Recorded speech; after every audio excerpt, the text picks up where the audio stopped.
राज्य शासनाच्या स्वच्छ सर्वेक्षण 2024च्या निकालात धुळे महानगरपालिकेने टॉप 10 मध्ये मजल मारत 9वा क्रमांक पटकावला आहे। स्वच्छ सर्वेक्षणात धुळे महानगरपालिकेचा राज्यात 9वा क्रमांक आला असला तरी धुळ्यातल्या विविध भागात कचऱ्याचं मोठ्या प्रमाणात साम्राज्य दिसून आलं आहे। महानगरपालिकेच्या विरोधात नागरिकांनी संतप्त प्रतिक्रिया व्यक्त केल्या आहे।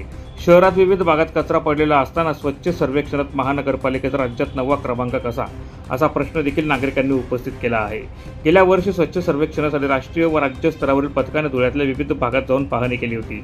यात स्वच्छ सर्वेक्षणाच्या निकषांची पूर्तता केल्याने धुळे मनपाला 12,509 गुणांपैकी 8,809 गुण मिळवित राज्यात 9वा क्रमांक पटकावला होता। मात्र राष्ट्रीय आणि राज्य स्तरावरील पथकाला धुळे शहरातील विविध भागातील कचरा दिसला नाही का असा सवाल देखील या निमित्ताने समोर आला आहे। पूरे धुले शहर में गंदगी फैली हुई है और महानगर पालिका को स्वच्छता के मामले में 9वां नंबर मिला है। तो ये 9 नंबर मिलने का कारण क्या है? अगर 9 नंबर मिला है तो गली मोहल्ले में साफ सफाई होना, दुनिया भर की गंदगी यहाँ पड़े रहती, बच्चे बीमार पड़ रहे, आने जाने को लोगों को तकलीफ हो रही। ट्रैक्टर वाले को बोलो, घंटा गाड़ी वाले को बोलो, कोई इधर आने को झाँकने को तैयार नहीं है। तो क्या करेंगे आदमी?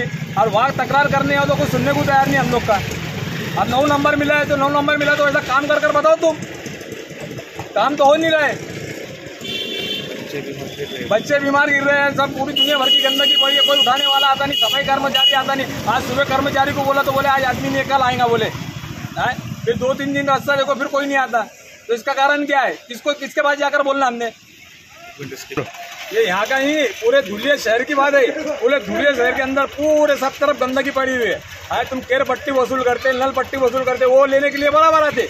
अरे ये सफाई कर्मचारी को बोलो तो बोलते आदमी नहीं है, ट्रैक्टर नहीं है, जगह नहीं है। तो इसका कारण क्या है? फिर किसके पास जाएगा आदमी बोलने के लिए? प्रतिनिधि सुनील निकम, माझा महाराष्ट्र न्यूज, धुळे।